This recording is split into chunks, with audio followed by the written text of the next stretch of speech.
ഹസത്താൽ വിടരും ഭക്തിമുറ്റിയ അഖിലേ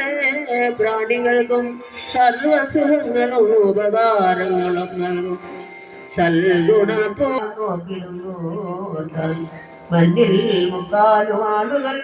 പരോപകാരം അങ്ങേപ്പോൾ ചെയ്യുന്നോരാതി ദുർലഭം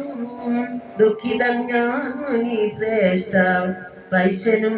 ബഹുദുഃഖിതൻ ഭവ സന്തപ്തരീ രണ്ടുപേർക്കും ഈ ആശ്രമസ്ഥലം കൊണ്ട് കൃത്യരായി ഭവക്കടലിലാണ്ടേറെ തളർന്നോര്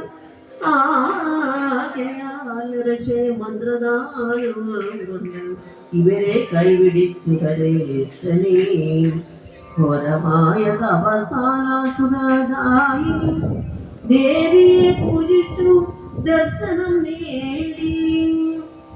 പോകുവൻ ഞങ്ങളാലയം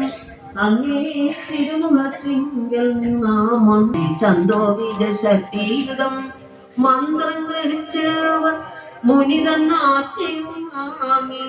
അണഞ്ഞാർന്നതിനന്തരം ഏകം പോക്കി 30 നാളുകൾ ഭക്തിയും അമിതം സ്ഥിരബുദ്ധിയുണ്ടായിരുന്നവരുടെ ഈ നാളുകൾ ഒരു നേരം മഹാത്മാവും ഗുരുതൻ പാദകായ്മ പോയി മുമ്പിട്ട് അവർ വീണ്ടും ചെന്നിരിക്കും ഗർഭനന്ദേവൻ ദേവിനും സുന്ദരാഹാരം കണ്ടാൽ ആ രണ്ടുപേരുമേ പട്ടുപോണ്ടുകിലും ചാരുഘോഷാദി മാണ്ടവൾ കഴിഞ്ഞപ്പോൾ വൈശ്യരും ആധിവേദം ചിന്തിച്ചിരുള്ള ഈ വണ്ണം ദേവീ ദർശനം നേരിയ ദേവിയെ കണ്ടു അർപ്പിച്ചു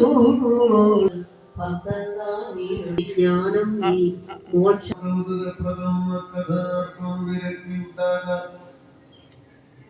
മഹക്കഥകൾ കേട്ടുമില്ലപ്പിക്കാതിരുന്നു